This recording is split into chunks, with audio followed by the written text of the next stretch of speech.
I am joined today by Kayla Remington, Director of Engineering at CyrusOne. So what is your current role with CyrusOne? So before I was in construction and now I'm in the engineering group, I really wanted to keep growing and I was able to talk to them about things I wanted to pursue. Now I get to be a part of the design team and kind of try to look forward to how we can meet client needs in the front end, but also be able to support the construction group as they're building out. Through your experience, are there any big changes that you've seen over the last 20 years? When I first started, it was all about how fast you can go, who could build the fastest. And you had the capability back then because you had the resources, the manpower. It was kind of a new industry. All of the equipment was pretty much available, so you could build at speed. Now it's kind of more transitioning to planning for the future of these obstacles we're facing.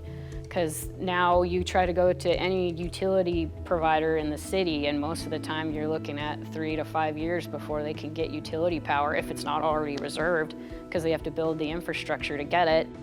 What are you looking at as we look towards the next 10 or 20 years within the industry?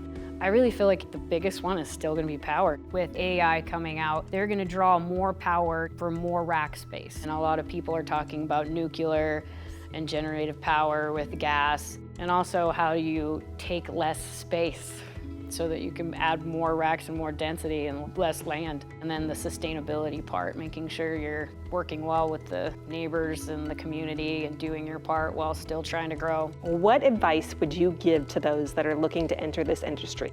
First, I would go to keep an open mind. The absolute open to just see what you enjoy, see what sparks your interest, what you're navigating to. The second thing would be to make sure you're reaching out to the right people for when you're finding those sparks. And I guess the third thing would be to make sure you're networking and opening up yourself to finding relationships, because in the end, those are going to be the ones that support you.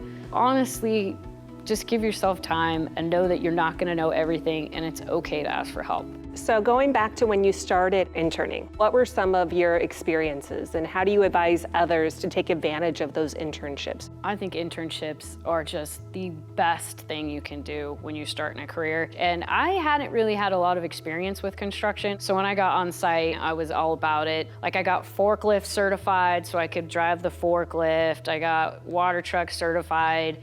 And I think that that is something that a lot of women in our industry don't consider because they don't think they have the capability of taking on that role. But man, if I could go back, electrical contractor, and then I would be a welder. There's just so much there that a lot of women don't even consider or know about, and you can make a lot of money doing it.